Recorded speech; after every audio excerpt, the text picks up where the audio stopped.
Sa mga baryong nasa bundok, mas matindi ang pakiramdam ng Semana Santa at Pasko ng pagkabuhay dahil mas hiwalay ang mga lugar na iyon sa ingay ng bayan. Mas maaga ang dilim, mas tahimik ang kalsada, mas malayo ang tunog ng kampana, at kapag madaling araw na ng linggo ng pagkabuhay na naghahanda na ang mga tao para sa salubong, parang hindi lang iisang komunidad ang sabay-sabay na nagigising. Sa bundok kung saan lumaki ang tatay ko, may isang maliit at lumang chapel na pinupuntahan pa rin ng mga tao tuwing Semana Santa kahit mas malaki na ang bagong simbahan sa bayan. Doon pa rin ginaganap ang ilang tradisyon, kabilang ang salubong na madaling araw.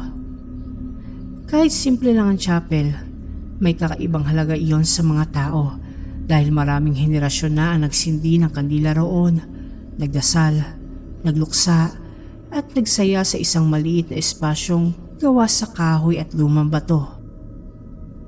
Noong teenager ako, sumama ako minsan sa tatay ko para tumulong sa paghahanda ng chapel bago ang salubong.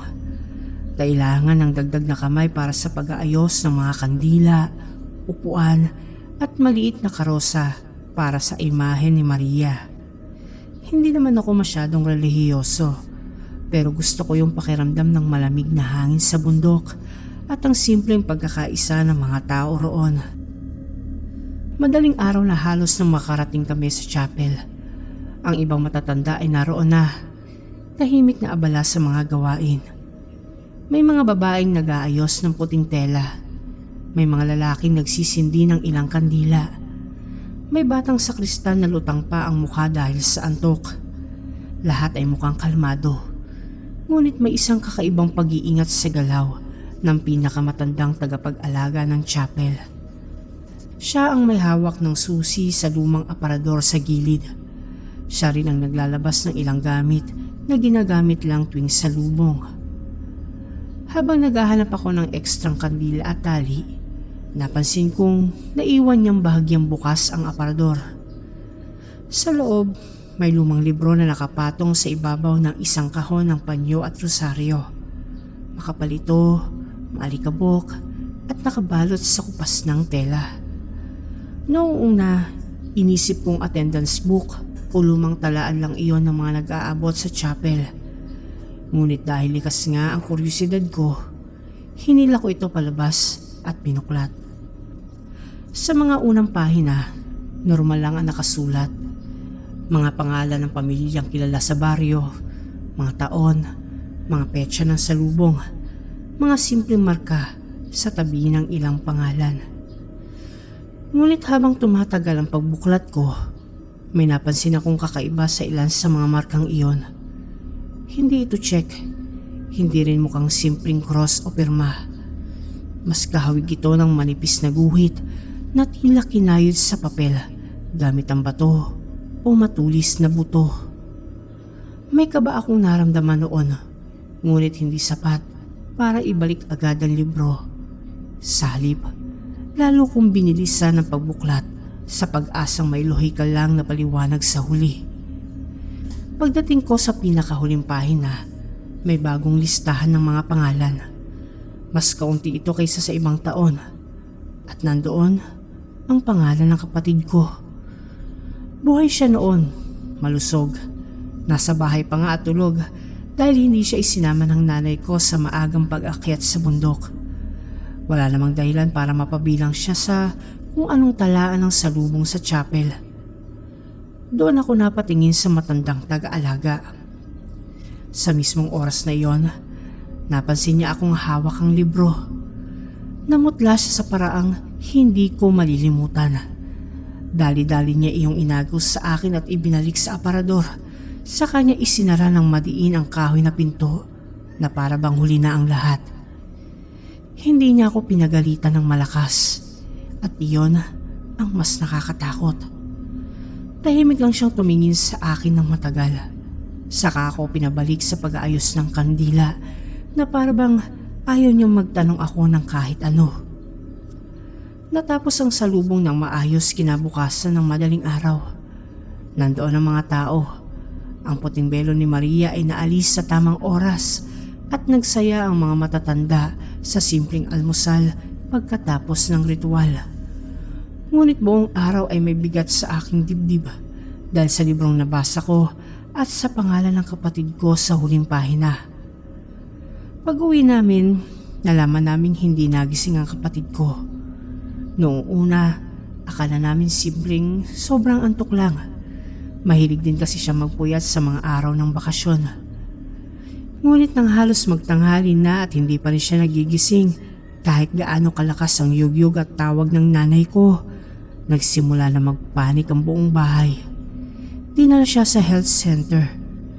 Ayon sa nurse at doktor, maayos naman ang tibok ng kanyang puso. Humihinga ng normal. Wala ring lagnat o ibang halatang karamdaman. Ngunit hindi nila siya magising sa karaniwang paraan. Para daw itong nasa napakalalim na tulog sa paraang hindi nila maipaliwanag. Nang gabing iyon, saka lang siya nagmulat. Pagdilat pa lang niya, iba na agad ang tingin niya. Hindi naman masamang iba. Mas tamang sabihin, parang galing siya sa lugar na hindi maipaliwanag kung gaano kalayo. Tahimik siya ng matagal. Nang tinanong siya ng nanay ko kung may naaalala ba siya, doon niya sinabi ang bagay na muling nagpatayo ng mga balahibo ko. Ayon sa kanya, sumama raw siya sa salubong. Hindi yung salubong sa chapel na dinaluhan namin. Iba. Sa paningin niya, madaling araw din daw at malamig ang hangin. Ngunit hindi siya naglakad mula sa bahay.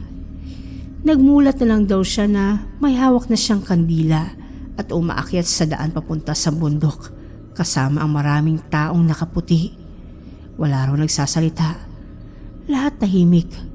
Lahat nakatingin lang sa unahan. At sa bawat kamay raw nila, may nakasulat na pangalan. Nang tingnan daw niya ang sariling palad, nandoon ang pangalan niya. Hindi siya natakot agad sa panaginip o kung anumang tawag doon. Akala raw niya kasi ay totoong salubong lang. Ngunit pagdating nila sa chapel, napansin niyang hindi ito yung parehong chapel na alam namin. Mas luma raw, mas madilim, at ang mga taong nauna sa kanya ay isa-isang pumapasok sa pintuan nang hindi na lumalabas. Doon lang daw siya nakaramdam ng gustong umurong. Ngunit bago pa siya makatakbo, may isang matandang lalaki raw ang tumingin sa kanyang kamay at sinabing hindi pa raw niya oras. Pagkatapos noon, nagising na siya sa health center. Hindi ko sinabi agad sa pamilya ang tungkol sa lumang libro. Ngunit kinabukasan, bumalik ako sa bundok para tingnan iyon. Madaling araw pa rin ang punta ko dahil ayokong may makakita sa akin. Pagdating ko sa chapel, nandoon na rin ang matandang tagapag-alaga at halata sa mukha niyang alam niya kung bakit ako bumalik.